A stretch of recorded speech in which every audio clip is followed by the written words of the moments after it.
henshi wize mbega aho uba wahereje ni hehe canke woba ufise niveau ingana gute ku mashuri? J'ai fait diplôme. Diplôme d'humanité. Mwoba mwize iki? Histoire. Histoire. Ndabaramukije abafana banje mwese aho muri, ndamukije n'abanyeshuri ba histoire. Mwoba mwize iki? Histoire. Histoire. Ndamukije n'abanyeshuri ba histoire. Mwoba mwize iki? Histoire. Histoire.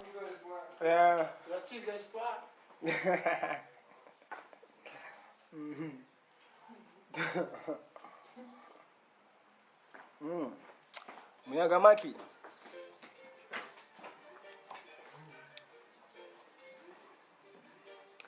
Murashaka gutanga ivyiyumviro byanyu ngaha kuri page yanje.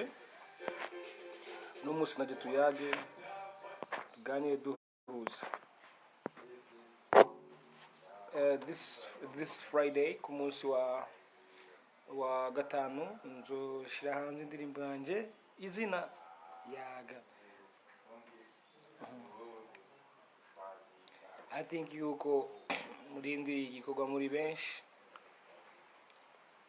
nojya maze nka 4 mois ntasohora indirimbo uretse iyi yaba urgent yari indirimbo ya corona yari très urgent ko kumyene gihugu akunda igihugu ciwe kandi akunda nabene igihugu biwe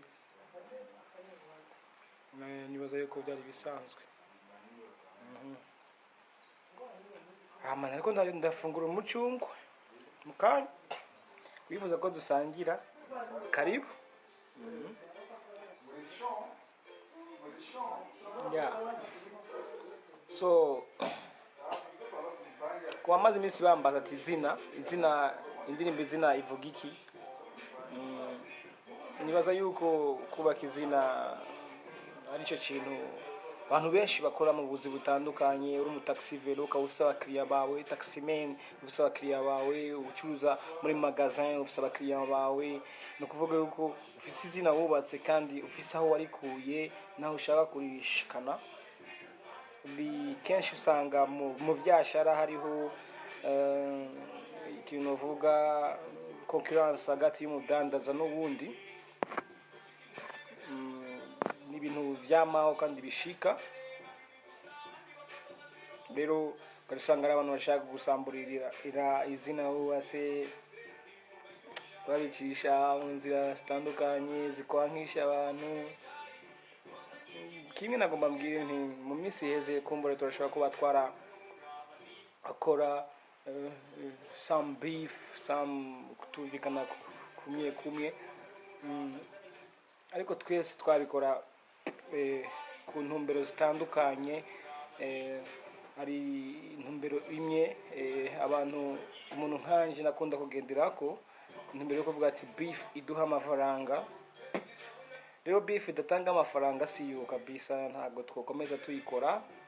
Nico gituma tugomba kumenyesha abafana bacu yuko twe turi mu bikorwa mu gihe beef atacho iri kwiraduha nta mpamvu yo kwirirwa tunyenyana.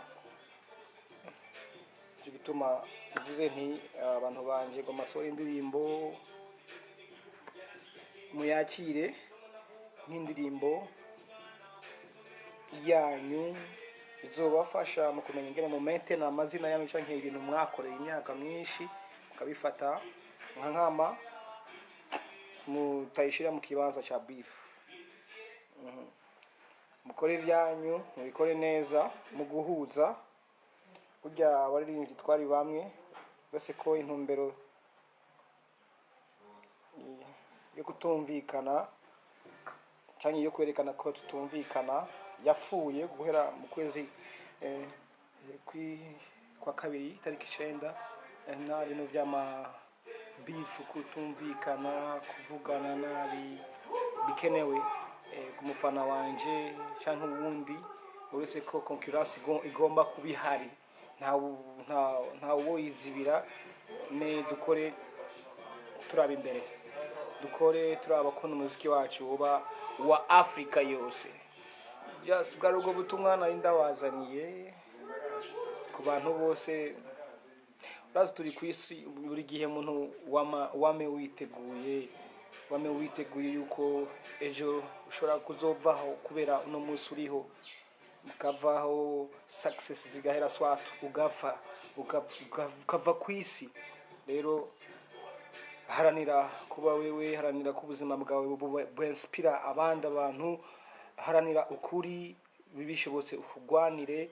Ndazi yuko mu gihe uko uragwanira ukuri uratotezwa, ugafatwa nawe, ugatukwa, ndetse barwa gasore barishwe ba maconco, barahimukirwa, barahimukira ba mwezi gisabo. Ni histoire zamyeho nyakujya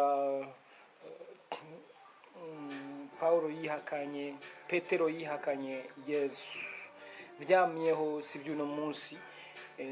Nirakubwira ikosa ukayibona, nyegera umbwire tiri nikosa turiheze, nta kibazo. Imana turinde ibiza byose, Imana irinde isi n'abayo, Imana ihe urwaruka mbona ari rwinshi kuguruka, gukunda Imana n'abantu, kuronka imigisha mu kazi kabo no kuba aba founder, bagerageza gufoundinga akazi kugira ngo urwaruka rwacu nago rugendere kuri ku rugero rumwe n'ibihugu bya East Africa canke bya Afrika yose mu bijanye n'iterambere rusangi, iterambere ryabo hamwe n'iterambere ry'igihugu. Murakoze cyane kuri iyi nshuro ya kangahe ntashobora guharura, dusubiye guhira kuri live imaze iminsi myinshi, ariko thank you so much. Indirimbo izina ndayisohora itariki 10. Welcome again. It was your boy Satura Mabafu n'amabuye. Murakoze cyane team Satura, mukomeze ibikorwa byanyu mu nzira nziza, bindi nta kibazo. Thank you. Yaga kirazira gucika intege.